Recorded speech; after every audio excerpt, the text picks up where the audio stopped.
Good morning, YouTubers. Good morning. Sorry about that. Good afternoon. It's been one of those days. This is the Roaming Prepper and today's book club, and I'm doing it early today because of work and another commitment.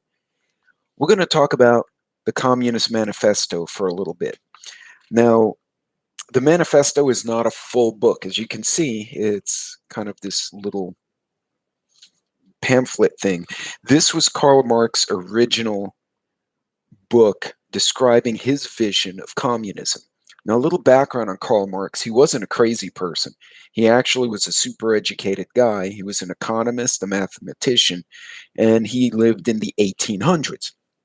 What he witnessed growing up and living in his world was a world where we still had nobility. You know, we still had royals and the Tsar in Russia, the Austro-Hungarian Empire. There were still kings and nobility. And then here was this group of industrialists who was gaining power and kind of pushing out the feudal society. But what he did notice was this group of capitalist kings was kind of pushing this group of kings out, and the workers were still kind of being screwed in the middle or at the bottom. Uh, so he wrote this book in his mind to find ways to make things right. The book, the pamphlet itself, starts with the history of all hitherto existing societies is the history of class struggles. And to a point, he's right. I mean, what he's saying is not crazy, but he talks about, for instance, how the bourgeoisie, which is this business class, this capitalist class, has torn away from the family its sentimental veil and reduced it to mere money relations. When I first read that, I'm like, what the hell is he talking about? Well, think about it. In the 1800s, there were still marriages of money. There were marriages of convenience. That still, I'm sure, goes on today. But back then, it was a very formal deal. It literally was why you got married a lot of the times. People didn't get married because, well, I love this guy.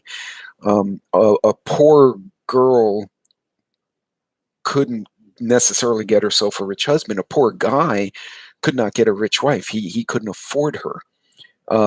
He wasn't worth the dowry. So back in that day, it made sense to him that, well, this class that he saw evolving was removing the core of the family, and so uh, why mess with a family at all?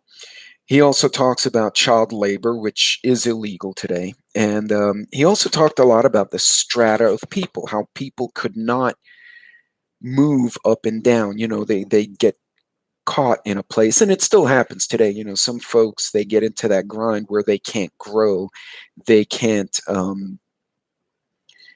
move to the next level because of whatever forces around them. uh, Ideally, in his mind, this was a book for the good of humanity. This and the subsequent actual books, it was a 3-book series called Das Kapital, which I've not read through yet. Talks about how, you know, we can make things more equitable. People have more chances to live a fruitful life. Where he screws up, though, is he didn't count on the evolution of society in general. Now, some of his ideas did come into play. Trade unions, to some extent, were necessary at a time. Child labor is illegal, as it probably should be. Children shouldn't be working in factories, at least in the US and the Western world. What's funny is that a lot of communist countries are now utilizing forced labor and child labor in their countries. So, what happened there? Well, Karl Marx did a few things wrong in his theories. And one is, he said the bourgeoisie sees his wife as a mere instrument of production. Remember, it was back then he was witnessing marriages for money. He hears that the instrument of production are to be exploited in common, and naturally can come to no other conclusion than that the lot being common to all will likewise fall to the women. So basically, in his mind, well, you guys are already marrying and using your wives as a means to get ahead anyway, so let's get rid of wives. And that was the first thing that put him at odds with society in general, was essentially there'll be no families. There will be a society of women, right? Everybody does whatever to whoever, and the kids belong to the state. Now, part of that was his idea of his 10 rules of base communism. And this is where it gets really scary. And again, this is where it's outdated. What a lot of these folks rioting in the streets and calling themselves socialists read this first section and go, yes, equity, yes, capitalism, won't let me get ahead. It ruins the environment. They see these little highlighted points that to some extent are valid and say, that's why we need communism, to stop this. But they don't read the fine print, and the devil's in the details. It always is. So what are the tenets of the key tenets? I lost my page here, of communism. Now, this absolutely makes me crazy. One, the abolition of property and land and application of all rents of land to public purposes. Okay, basically, you don't own land, you don't own your own house, you're not mortgaging a damn thing. Now, to someone living in an apartment in Alphabet City in New York, and I grew up in New York, you might be saying, well, that doesn't sound too bad because, then everybody's equal. But keep in mind, that's one area. In Texas, Oklahoma, most of the country, that's your means to wealth in this country, is you buy a little piece of land, a little farm, and that enables you to get equity, to get wealth, to get crops, to move ahead. Karl Marx did not factor in a place like America would evolve, make those little corrections needed so that people wouldn't be abused or mistreated as workers, but then would continue as a place to grow. So a guy who grew up in the streets, like I did, could work hard enough to find his way into the white collar world, work with the executives, stuff like that. That's exactly what happened to me. People have vertical movement in Western society today, right? Those of you who are watching me probably understand this. So when he says an abolition of property and land, the abolition of all rights of inheritance, and that goes hands in hands with the marriage issue.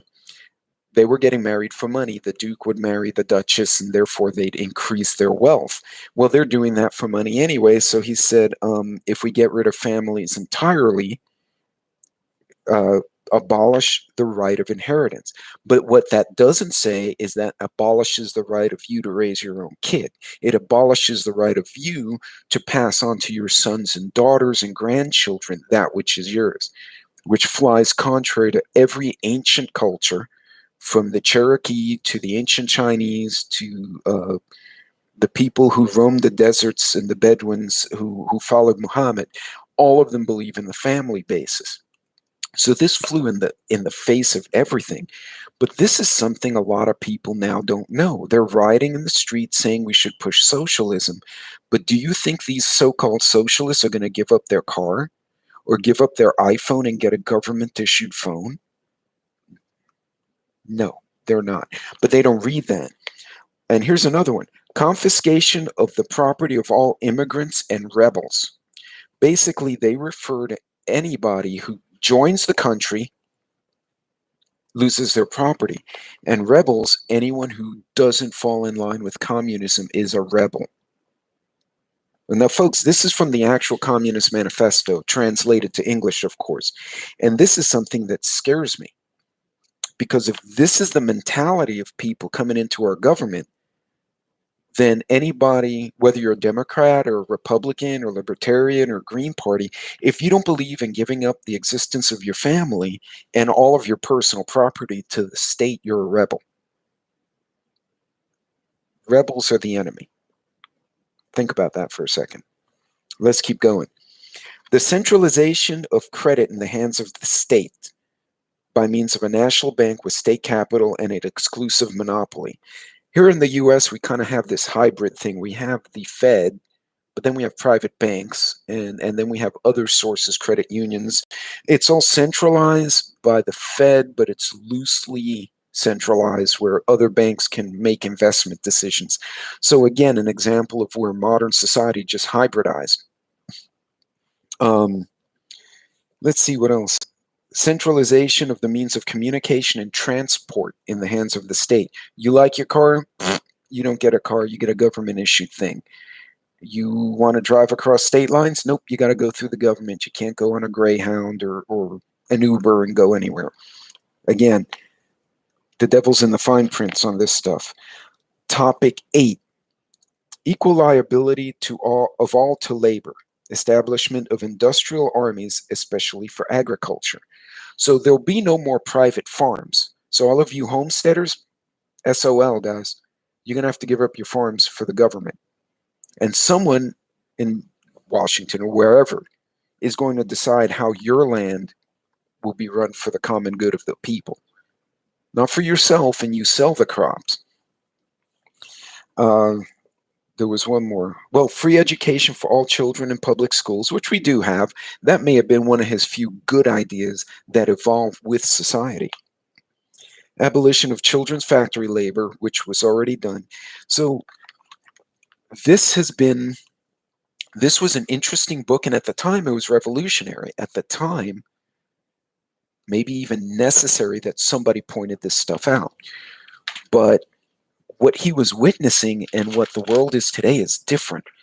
And when you have people in the streets rioting and asking for socialism, my question is, are they going to be part of the socialist doctrine? Or are they going to be among the ones who will give up their private property? Or are their kids going to be raised by the state? Or are they going to get rid of their spouses for the common good? Or is it going to be, as George Orwell put, an animal farm? Because some animals work harder than others, they get special privileges. Because that sounds to me a lot like royalty. That sounds to me a lot like an untouchable class. You can't criticize them. You can't mess with them. Ladies and gentlemen, the Communist Manifesto was an interesting book. It pointed out some of the failures of society at that time, and it was written by a rather intelligent guy. But it does not apply today. Unless people are going to abolish their families, which we're seeing in society now. They're trying to break down the nuclear, not only the nuclear family, the extended family. And number 2, a heavy progressive and graduated income tax. So take more wealth away, redistribute it. Someone else decides how everyone's going to live. And there's no good can come of that. In order to keep everyone under their thumb, it typically results in disarmament, in the subsequent shutting down of the press, because who's going to protect the press if you can't protect yourself? And it goes from there. So if you get a chance, it's a quick read. It's a little bit difficult because the English translated is Old English. But the Communist Manifesto is worth a read to understand how people are thinking about this. And I honestly, when I've spoken to young socialists and I told them, are you married? And they go, well, yeah, I'm married, or I have a girlfriend, boyfriend. And you ask them, hey, so you're willing to have an open relationship now. You can't be excluded. You can't be married. If you have any kids, you can't raise them. And you have to see their face. I think we're getting a whole generation of people who've been told, chapter 1, page 1 through 4 of this little pamphlet, and they didn't read the details in the back. This is dangerous. It's going to create a sense that people have the right to take from others' hard work, have the right to take from others' families, because we have to make society equitable and equal. I grew up with nothing, so I can promise you I would not handle that particular thing very well if someone said, you're forfeiting everything you've worked for in your life and how far you've gotten. to satisfy someone's political criteria. So guys, educate yourself on this kind of thought, because this socio-communist concept is becoming very powerful in America. It's not powerful, it's becoming disruptive. And it's infiltrating other movements, racial movements or justice movements, and corrupting them. I'll bet you anything there's not a socialist in Congress now who's going to turn down their paycheck. As a matter of fact, I think that young one in Queens asked for a raise. Yes, she asked for a raise. And Bernie has millions in real estate all over the Northeast. That doesn't sound like communism. The very first communist rule was the abolition of property. I don't think they're going to do that. Guys, I'm going to shut it down now. Thank you for joining me for the Tuesday Book Club. I know it's early. Jump over to Mr. Jason at the Angry Prepper. He's got a premiere here in a couple of seconds, and we can all go and hear what he's got to say. I'm sure he'd agree with a lot of this. You guys be safe. God bless.